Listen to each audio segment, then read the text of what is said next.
Welcome back to the Hardware Unboxed News Corner. Feels like I've been making a lot of these News Corner episodes lately, but I guess it's been a lot of news to cover, particularly from AMD this week, where they detailed Zen 2 and Vega 20 on 7nm. This video, it won't be covering those AMD announcements. I already touched on them in a separate video a couple of weeks ago. Instead, this News Corner is tackling all the other fun stories from the week. So earlier this week, actually before AMD's Next Horizon event, Intel announced at least some aspects of their upcoming Cascade-AP platform, with AP essentially standing for Advanced Performance.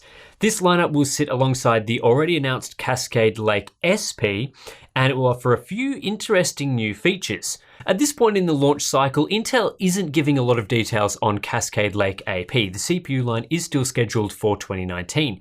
However, what we do know is Intel will be providing 48 cores on a single Cascade Lake chip, up from the 28 core maximum of Intel's current lineup. Intel is achieving this through a multi-die approach. Cascade Lake AP will have what is expected to be two 28 core dies on a single package, with each die having 24 cores enabled. The dies are then connected by UPI, so the chip is essentially two CPUs glued together. This means that what Intel used to provide in a two-socket configuration can now be integrated into the one socket. Two-socket systems can now be configured with up to 96 cores, which is a big leap for Intel's server platform. Interestingly though, they're not using EMIB for connecting their multi-die CPU, instead going for UPI for whatever reason. There's no word on other features for Cascade Lake AP, though presumably the new CPU will require an entirely new socket. Intel did provide a few basic performance numbers, but the comparisons they're making aren't super great, so I'm not going to bother going into them in detail. It's pretty telling that Intel decided to deliberately announce Cascade Lake AP before AMD's announcement of EPYC Rome, because now that we know what AMD will be providing with their 2019 server processors, Intel's 48-core CPU seems rather weak in comparison. AMD are delivering up to 64 cores on the one chip with a unique I/O die and chiplet design, with large architectural advances and the use of TSMC's more efficient 7nm process. Intel, still stuck on 14nm, have basically just slapped two enormous dies on the one package and called it a day. While we don't know how AMD's EPYC processors or Cascade Lake AP will stack up in terms of pricing, it will be very interesting to see how it pans out, particularly as EPYC appears to be a design better suited to cost-effective manufacturing and yields. Performance will also be quite interesting, so I'm keen to see how that pans out. Of course, Cascade Lake AP and EPYC Rome are server products, so they're perhaps not as important to you guys, but usually these products give interesting insights into where each company is going with future high-performance desktop lines. Intel also announced an architecture event for December 11th, although there are absolutely zero details on what Intel might be disclosing at that event, whether it's under embargo or really what audience it's targeting. Hopefully it's a bit of a preview for what the company has coming on 10nm, but really who knows at this point. It also seems like a bit of an odd point to have an architecture event in Intel's product cycle, but maybe they have something interesting to show? Normally we don't cover driver releases in News Corner, but this week's new driver launch from Nvidia is a bit of an interesting one because it addresses several issues with the company's GeForce RTX 20 series graphics cards. If you've been following the story of failed RTX cards, Gamers Nexus discovered in a video, I think it was maybe yesterday, that some cards with reported failures like crashes or blue screens were more related to driver bugs than actual hardware issues. Specifically, there appeared to be an issue with RTX cards hooked up to some specific G-Sync displays in some conditions, and other issues with multi-monitor setups. If you haven't seen TechJesus' first couple of videos on it, go over and give them a watch. Anyway, American Steve mentioned there would be a driver update coming soon to address some of these issues, and well, it's here today in the form of version 4.16.81. Of course, the driver also provides game-ready optimizations for Battlefield 5, but the big improvements come in these fixes for RTX cards. The key changes are listed in the changelog. The driver fixes a blue screen crash that may occur when exiting games when using a G-Sync monitor with a non-G-Sync monitor.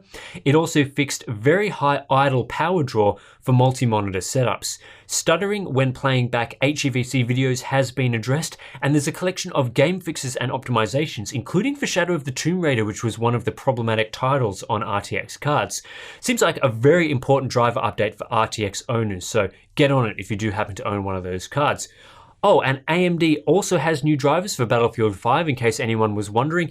The update provides up to 9% faster performance in the title compared to version 18.10.2. Probably worth getting though if you are playing Battlefield 5.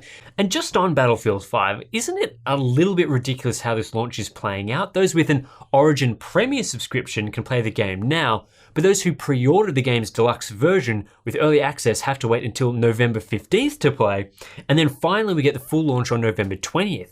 Seems a bit ridiculous for a competitive multiplayer title that some people can play, well, I guess pay to play the game a week and a half early. I don't mind the whole deluxe version gets to play early thing for some games. It's a decent way to add, I guess, a bit of value to the deluxe versions, but a week and a half early for a subscription service seems a bit much, EA. Moving on, we're starting to see the first impact of the United States government's tariffs on goods manufactured in China. Seasonic is set to raise the price of their power supplies in the United States to reflect the increased cost of importing the Chinese-made products into the country. A set of new prices will go into effect on December 1st, with prices increasing by $5 to $20 depending on the product. For most products, this means around a 10% markup, which is in line with the current tariff rates. These prices are for the MSRP, so it might take a little while for the pricing to filter through to the retailers, depending on their current stock levels and their actual cost of purchasing the goods. But those who buy a Seasonic power supply before December 1st should only encounter the current price rather than the increased new pricing. It will be interesting to see whether this impacts other brands that Seasonic manufactures for, like Corsair and NZXT, although not all power supplies from these brands are from Seasonic. You'd expect that if those PSUs are made in China at the same Seasonic facilities, that they too will see price increases in the coming weeks. According to DRAM Exchange, DRAM pricing is already dropping, and that's set to continue into 2019. Pricing for 4GB DRAM modules has dropped by 10.1% quarter on quarter from an average of $34.50 to $31 US, while 8GB modules have decreased from $68 to $61 on average, which is a 10.3% drop. And that's great news for one of the components that has been consistently at a high price for the last few years. While GPU prices have come down since early 2018, DRAM prices have been horrendous for a while now. But as DRAM Exchange says, we're just starting to see an oversupply of DRAM in the market, despite manufacturers trying to artificially limit supply. So they are forecasting a continual decline in pricing throughout 2019, potentially up to a 20% drop year on year. Hopefully this report is actually accurate, because sometimes we hear about price drops only for it not to eventuate. There's still plenty of time for the big three manufacturers to correct course and restrict supply once again, but maybe those investigations into RAM pricing actually did something for once. A couple of quicker topics to round this one out. Corsair are now selling a pre-built PC known as the Vengeance 5180. It's actually a bit surprising that it's taken Corsair this long to launch a full PC, considering they sell almost every component needed to build a system. So basically you're getting 16GB of Vengeance memory, a 480GB Force MP300 SSD, a Crystal 280X RGB case, a CX750 power supply, and an H100i Pro liquid cooler, all from Corsair. And you also get a K55 RGB keyboard and a Harpoon RGB mouse in the box, also from Corsair. For the components Corsair doesn't manufacture, the system has a B360 motherboard and GeForce RTX 2080 graphics card from MSI, an Intel Core i7-8700 CPU, and a 2TB hard drive. All up, the system costs $2,400 US, which is about $300 more than building an equivalent PC yourself. But that's not too bad of a markup for a pre-built these days. Final topic for the week, Microsoft has been having a bit of a rough time lately with their software. The Windows 10 1809 update is still delayed thanks to continual issues with bugs. And just today, the company was having issues with their activation server. Apparently, a whole bunch of people were reporting that their copies of Windows 10 Pro became deactivated, with Windows prompting users to install Windows 10 Home instead. The issues appeared to come from those who upgraded to Windows 10 through Microsoft's free upgrade path in 2015. The good news is the problem appears to be resolved now. If your copy of Windows was deactivated, all you need to do is run the activation troubleshooter, and that can be found in the update and security part of the Windows settings menu. And after running that utility, it should correct itself. Of course, you'll still need to have a genuine copy of Windows. This won't magically activate pirated copies. That's it for this week's News Corner. As always, you can subscribe to get this segment in your inbox every week. Consider supporting us on Patreon to get access to our exclusive Discord chat and monthly live streams, and I'll catch you in the next one.